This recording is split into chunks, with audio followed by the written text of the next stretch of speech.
Hello guys, this is Aaron from Aaron 101 Productions. Welcome back to another video here. Today we're going to be talking about anti-viewism and why I think we should stop it. But before we can dive into that, we need to understand what the hell is anti-viewism. Okay, so anti-viewism is very new. It's actually a word that I just created. But it's something that I want to create an awareness, a social awareness on it because of a couple of reasons. One, for starters, the social climate that we're in right now is very toxic, very close-minded, very tribal, and we will not work together to get things done like this. This needs to stop. This has been going on for generations and generations and generations. And quite frankly, this has been going on even before the ancient Greeks. You know, there's a story called the Allegory of the Cave, written by Plato, the Greek philosopher Plato, which is also one of the world's first utopian thinkers at the time, created a story of the Allegory of the Cave, talking about this similar situation, this closed-minded tribal mindset that prevents us from understanding each other and prevents us from really be good, decent people. When it comes to interacting with people with different points of views, different way of thinkings, and so on. Anti-viewism, the definition is very loose at the moment, but anti-viewism, the way I'm presenting this right now, is discrimination on ideas, views, thinking, different way of thinking, and different mindset, really. This movement that I want to start, I originally create this to hopefully end all movements, or to simply put, to help all movements, if that makes sense in such a way. What do I mean by this? Well, there's a couple of different social movements that are going on that's happening more than ever, and there's even some that are just as old and they've been around for years and years and years. But most of these social movements have something in common. They have something in common where it comes to fear. When it comes to hate, fear produces hate. And then it comes to this closed-mindedness. Or closed-mindedness with fear produces hate. And so therefore, we're producing social awareness to stop this fear and hate and stop this closed-minded tribal nonsense. And so most of these social movements have a particular focus. And one social movement could be focused on race. Another social movement could be focused on gender. Another movement could be focused on something else. Maybe in terms of body weight or something like that. But most of these things, what most of them have in common is this closed-mindedness, this closed-minded mindset of this tribal nonsense that's just really motivated by fear and things that we don't understand. And so we react a certain way. That's what the Allegory of the Cave describes, where this group of men grew up in this dark cave. One of these men went out of this cave, discovered a beautiful world with sunlight and flowers and waters and animals and everything. Everything was great. With this new perspective in life, this man went right back into the cave, tried to tell his friends about a new perspective in life because he's so excited what he just stumbled upon. He's so excited what he just found. And all these men, what they did is they thought he was crazy. They thought he was nuts. They were very angry. And then eventually his own friends wanted to kill him. And this is not any news to anyone. This kind of mindset has been happening more than ever in this day and age. But it's also happened even way before that. Way before the ancient Greeks. Even before Plato. This has been going on for a long time because it's prehistorically ingrained of our human nature to act very tribal and very close-mindedness. And so anti-viewism is a social awareness to bring out and pretty much focus on, well, what does most of these social movements have in common? Fear, close-mindedness, tribal nonsense, this tribal mindset. Well, what anti-viewism is, it's all those things. It's all those things.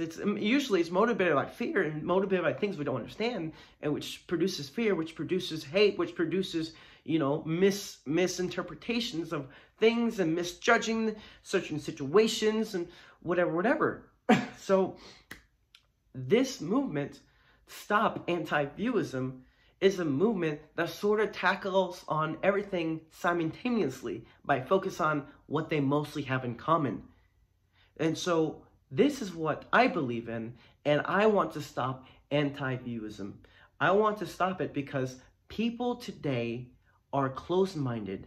People today, what they do, they block people. They block people and they surround themselves with like-minded minds, but really, they haven't even extended their knowledge because they're too busy holding a petty grudge, segregating themselves in this closed-minded tribe.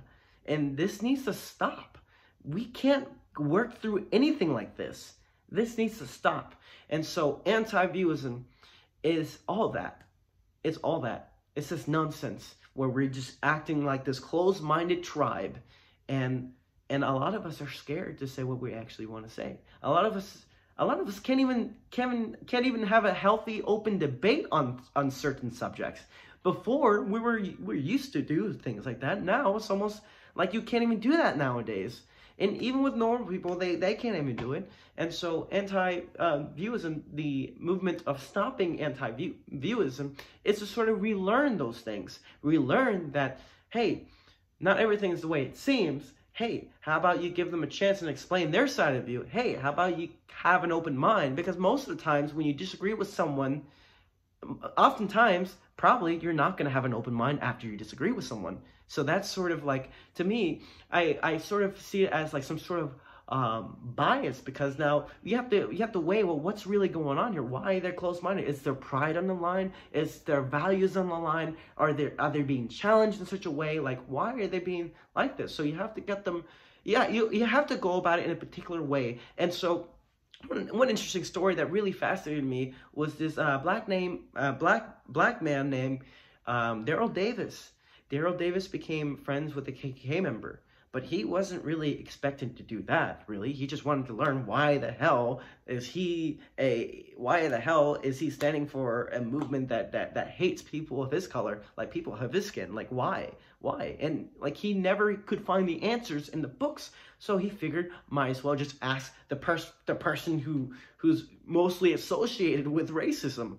And so what ended up happening was they formed this friendship, this strange friendship, and it's really crazy. It's really, and you know, when I first heard this, I was like, no, there's no way this is real, but it's fucking real. So this guy became friends with this member. I think he's named R. Kelly. R. Kelly, I believe. He was a national leader of the KKK movement. And so he became friends with him. And surprisingly, he was very respectful to Daryl. But also Daryl was respectful to him. At first, it wasn't like that. But eventually, they sort of built this trust and respect. And all these years have passed by, and they become so tight, so like you know, buddies and whatnot, that they actually had high amount of respect towards each other. And so years down the line, R. Kelly, and plus 200 members of the KKK gave up their movements in the KKK and accepted diversity and multiculturalism into their lives in their own accord. And this was never his intention. This was never Daryl's intention to do that. But this is what could happen. I mean, this is a slow progress. Slow progress is better than no progress. Everyone can agree with that. Slow process is better than no progress. And for R. Kelly and some of those people, it took them a while, but they eventually got there. And I'm not saying, like, the way we talk to people, the way we converse to things, the way we interact with people who think differently than us, we have to do it the right way. We have to do it in a healthy way. We have to do it in a way that makes sense, in a way that hopefully is more beneficial for everyone. And so this movement of Stop Anti-Viewism is a way to sort of reteach those things, so that we need to learn that, hey, not everyone thinks like you, and that's fine. But if you can manage to have like a very healthy and open debate and respectful environment and atmosphere between two people who think differently, you might actually find some things that are worth interesting in listening to. And even though you might not agree, or they might not agree right now, you know, time passes, and eventually, you know, we eventually reevaluate, we reflect on the things that we believe in, and they reflect on the things they believe in, and eventually they make a better decision, or they change their minds or something like that. And so this is what we're really should we be focusing on. And so with all these things that are going on, it doesn't make sense to me to focus on every social movement individually, because it is, I'll tell you what, focusing on every social movement individually, first off, there's so many of them. Second off, it's so tiring. And third off, you have to understand what they are in the first place, so you have to research what it is. That takes a lot of time. That takes a lot of efforts. And quite frankly, there's so many of them. There's so many of them. How can you keep up? How can you tackle everything at once when you have to focus on everything individually like this? This is, to me, and the way I think of it, this is unproductive. So viewism and anti-viewism is a social movement I want to put out there, because this helps cover what they mostly have in common. That's what it is. That's what it is. And this is what I believe in, and this is what I want to do. This is the message I want to give into the world. Because, quite frankly, we are in a pickle right now, and we need some goddamn help. We really do. And the things that we've forgotten about need to be retaught, need to be relearned, and some of the things need help. You know, we're in a lot of trouble right now, and the social climate is not good right now. It could be better, but it's not good, and quite frankly, we need help. And so this is what this anti-viewism came from. It's a way to help stop this. It's a way to sort of help tackle sort of everything at once simultaneously. That's what it is. And if we can do that, and that's great. That's great. And so how can we do this?